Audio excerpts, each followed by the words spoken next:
আপনারা এমন ভাবে এই ব্যালট পেপারটা ছাপিয়েছেন যে তার প্রথম লাইনে তারিফল আছে, শাপলা করি আছে এবং হাত পাখা আছে।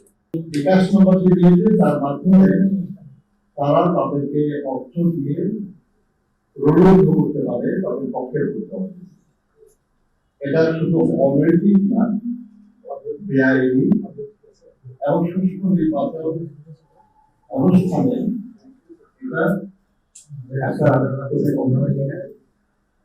আমরা বিশ্বের সাথে লক্ষ্য করছি যে এই বিষয়টা আপনার সোশ্যাল মিডিয়ায় এবং ট্রেডিশনাল মিডিয়ায় এগুলো প্রকাশ হয়েছে, প্রচার হয়েছে, কিন্তু নির্বাচন কমিশন ব্যাপারে কোনো ব্যবস্থা গ্রহণ করে নাই। আমরা গতকাল প্রধান নির্বাচন কমিশনার এবং অন্যান্য নির্বাচন কমিশনার কথা বলেছি, সেখানে আমরা এই বিষয়ে আমাদের উপস্থিততা জানিয়েছি। এখন কি ব্যবস্থা না হয়েছে আমরা জানি না। আমরা মনে করি যে এই অনৈতিক, বেআইনি এবং সুষ্ঠু নির্বাচনের পক্ষে প্রতিবন্ধকতা সৃষ্টিকারী তারা দ্রুত কার্যকর ব্যবস্থা নেবেন এবং যাতে করে এই ধরনের অপরাধ সংগঠিত হতে না পারে সেটা এবং তারপরেও কেউ করবেন তার বিরুদ্ধে আমরা এটা তাদেরকে জানিয়েছি এবং আপনাদের মাধ্যমে আমরা পুনরায় উল্লেখ করতে যাচ্ছি। প্রিয় বন্ধুরা, আমরা জানেন যে আমাদের দেশে এইবার পোস্টাল ব্যালটে অনেক ভোট দেওয়ার একটা পরিস্থিতি রয়েছে।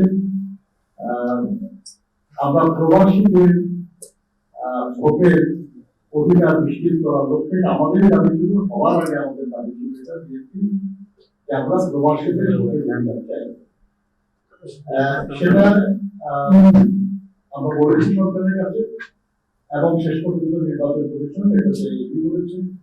কিভাবে এটা করা যায় এই নিয়ে অনেক আলোচনার পর স্থির হয়েছে যে পোস্টাল ব্যালটের মাধ্যমে এটা এই সুযোগটা নিশ্চিত করা হোক।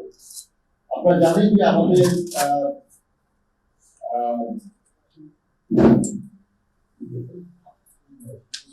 নির্বাচনের জন্য পোস্টাল ভোট এটা নিবন্ধন অনুমোদন দেওয়া হয়েছে 15,27,155। এর মধ্যে প্রবাসী আছেন 7,60,000-এর বেশি, বাকিরা দেশ থেকে নিবন্ধন করেছেন।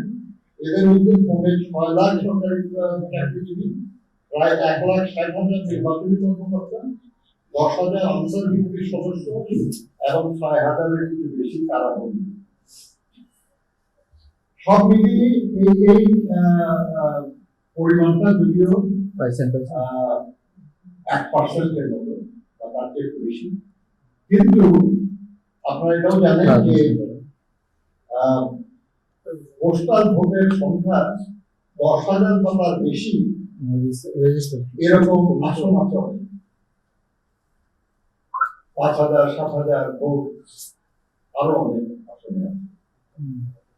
ফলে এই ভোট কোন কোন ক্ষেত্রে নিয়ামক হতে পারে যে কোন প্রার্থী বিজয়ী হয়। ফলে এই ভোট যাতে কোনো কায়দা কৌশলের কারণে বিশেষ কারো পক্ষে না যায় এটা দেখার দায়িত্ব শুরু নির্বাচন করেছে। কিন্তু আমরা বিশ্বের সঙ্গে লক্ষ্য করেছি যে নির্বাচন প্রবাসী ভোটারদের জন্য যে পোস্টাল ব্যালট পাঠানো হয়েছে আমাদের দেশের ভিতরে এখন পাঠানো হয় না, কিন্তু প্রবাসীদের কাছে পোস্টাল ব্যালট পাঠানো হয়েছে। সেখান থেকে আমরা বুঝতে পেরেছি, জানতে পেরেছি সেটা হলো যে সেই ব্যালটের যে পেপার আমাদের লাইভে সেই পেপারে 5টা কলাম করা হয়েছে এবং 14টা লাইন করা হয়েছে। নির্বাচনের বিষয়ে যে আইন আরপিও সেখানে শুধু যেটা বলা হয়েছে যে জাতীয় সংসদ নির্বাচনে যে প্রতীকগুলির ব্যবহারের অনুমতি দেওয়া হয়েছে এই সবগুলির প্রতীক পোস্টাল ব্যালটে ছাপানো হবে। কয়টা কলাম হবে, কয়টা লাইন হবে, এ সম্পর্কে কোনো দিক নির্দেশনা নেই। অর্থাৎ এটা পুরোটাই করেছে নির্বাচন কমিশন। আমরা যখন নির্বাচন কমিশনকে বলেছি যে আপনারা এমন ভাবে এই ব্যালট পেপারটা ছাপিয়েছেন যে তার প্রথম লাইনে দাড়িপাল্লা আছে, শাপলা করি আছে এবং হাত পাখা আছে, কিন্তু বিএনপির যে প্রতীক সেটা শেষ লাইনে মাঝামাঝি জায়গায়, যাতে করে এই পেপারটা ভাঁজ করলে আপনারা এটা আমরা দেখবেন আর কি, আমাদের কাছে কপি আছে, আপনারা দেখতে পারেন, এখানে আছে, আপনারা দেখেন বিএনপিটা ভাঁজ, যদি এটা ভাঁজ করেন তাহলে এটা পড়ে যাবে ঠিক ভাঁজটা, আর ভাঁজ পড়ে গেলে একটু অস্পষ্ট হয়, এবং যেহেতু ভাঁজ করা অবস্থায় দেখে তাহলে প্রতিটা তোমার দেখাই যাবে, ধানের শীষের উপরে অল্প দেখা যাবে এক পাশে, নিচে অল্প দেখা যাবে আরেক পাশে। আমরা মনে করি যে এই বিষয়টা এমনি হয় না, এটা দৈব ঘটনা নয়, এটা ইচ্ছা প্রধান নির্বাচন কমিশনার এবং নির্বাচন কমিশনাররা এই ব্যাপারে অজ্ঞতা প্রকাশ করেছেন যে যারা ঠিক জানেন না যে কিভাবে হয়েছে এবং তাতে কোন প্রতীক প্রথম লাইনে বসতে, দ্বিতীয় লাইনে বসতে, এটা তারা খেয়াল করবেন। তারা বলেছেন যে অ্যালফাবেটিক্যালি সাজানো হয়েছে।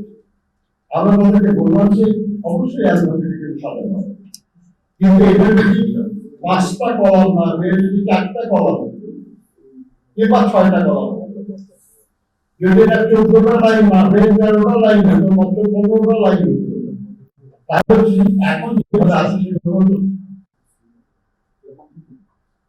কিন্তু এক্স্যাক্টলি 5টা কলাম এবং 15টা লাইন করে 3টি বিশেষ রাজনৈতিক দলকে প্রথম লাইনে দেওয়ার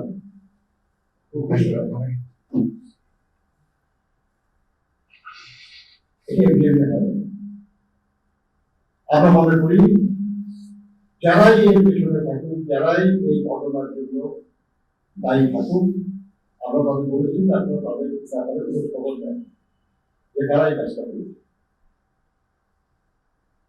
আর আপনারা জানেন যে এই ব্যাপারে অনেক রিসার্চ আছে সারা দুনিয়ায়, এবং সেখানে বলা হয়েছে যে শুধু প্রতীকের অবস্থানের কারণে 1 থেকে 10% ভোটের এদিকে চলে যাবে।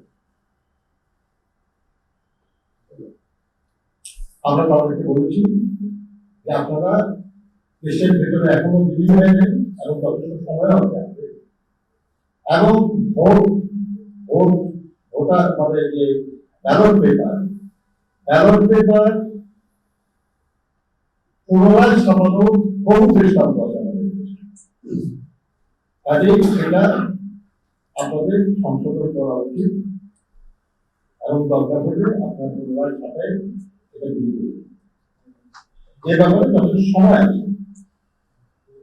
আমরা আপনাদেরকে অনুরোধ করবো যে আপনারা নিজেরাও যদি দেখেন আর কি, আপনারা বুঝবেন এই বিষয়টা খুব স্পষ্ট করে উদ্দেশ্য দিল। আমরা এটাকে অন্যায় এবং আমরা মনে করি যে এটা দ্রুত সংশোধন হওয়া প্রয়োজন।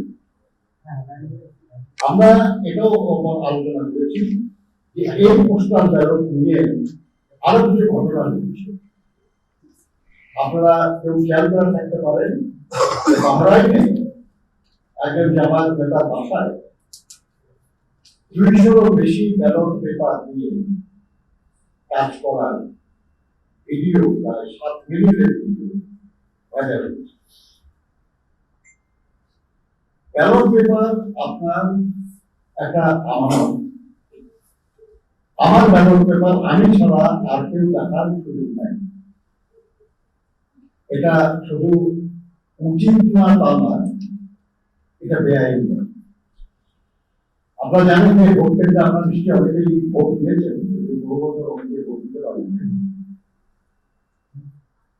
আপনি যে ব্যালট পেপারটা নেন, এই ব্যালট পেপার নিয়ে আপনি একটা এনক্লোজারে চলে যান এবং সেখানে আপনি ব্যালট পেপার ভোট দিয়ে আপনি সেখানে বাক্সে থেকে আসেন। এর মাঝখানে আর কারো এই ব্যালট পেপার দেখা বা আর কারো এই ব্যালট পেপার হাতে দেওয়া কোনো সুযোগ থাকে না। অথচ দেখা যাচ্ছে যে বাড়িতে অনেক ব্যালট পেপার নিয়ে তারা কাজ করছে। তাহলে ব্যালট পেপারের বা নির্বাচনের ভোট দেওয়া স্বাভাবিক প্রক্রিয়া, যে ন্যায্য প্রক্রিয়া, যে আইনানুগ প্রক্রিয়া, সেটা দাবি। একই ঘটনা আমরা আজকেও পেয়েছি। ওভাবে একটা গ্যারেজে গাড়ির উপরে অনেকগুলো ব্যালট পেপার নিয়ে একজন কাজ করছে এবং যিনি হচ্ছেন তার নাম হুমায়ুন কবির এবং সেখানকার যারা বসবাস করেন তাদের জানিয়েছেন যে তিনি জামায়াতের কর্মী একজন। এসব ঘটনা জন্য আমরা গতকালও আমরা শুধু বাংলায় একটা জানতাম, সেদিকে আমরা আলোচনা করেছি। আমরা নির্বাচন কমিশনকে বলেছি যে ব্যাপারে কার্যকর ব্যবস্থা নেন। তারা বলেছেন যে তারা শুনেছেন এবং তারা এমবাসির মাধ্যমে খোঁজ নেওয়ার চেষ্টা করেছেন। সেখানকার যারা কর্মকর্তা ওই দেশে তারা বলেছেন যে ইয়েস, এরকম একটা ঘটনা যে রিপোর্ট হয়েছে এবং এটা অসত্য হওয়ার কিছু নাই। আপনি এই ভিডিওটা দেখলে আপনার পরিষ্কার বুঝবেন, একেবারে চেহারা স্পষ্ট এসেছে এবং অসংখ্য ব্যালট পেপার তাদের টেবিলে কেউ হাতে নিয়ে কাজ করতেছেন, সবাই দেখতেছেন। আমাদের ধারণা যে এই দুই জায়গায় এটা ধরা পড়েছে, কিন্তু এছাড়াও অন্যান্য দেশে এই একই কৌশল ব্যালট পেপার নিয়ে এই ধরনের খেলা হচ্ছে বা হতে পারে। আমরা নির্বাচন এটা বেআইনি কাজ এবং যারা এই বেআইনি কাজ করেছে খুব দ্রুত তাদের বিরুদ্ধে যদি শাস্তিমূলক ব্যবস্থা নেওয়া হয়, তাহলে হয়তো অন্যরা সাবধান হবে, এই ধরনের অপরাধ নাও করতে পারে। তারা বলেছেন তারা আমরা ইনশাআল্লাহ সাংবাদিক ভাইরা চাইলে আমরা এগুলো দিতে পারবো।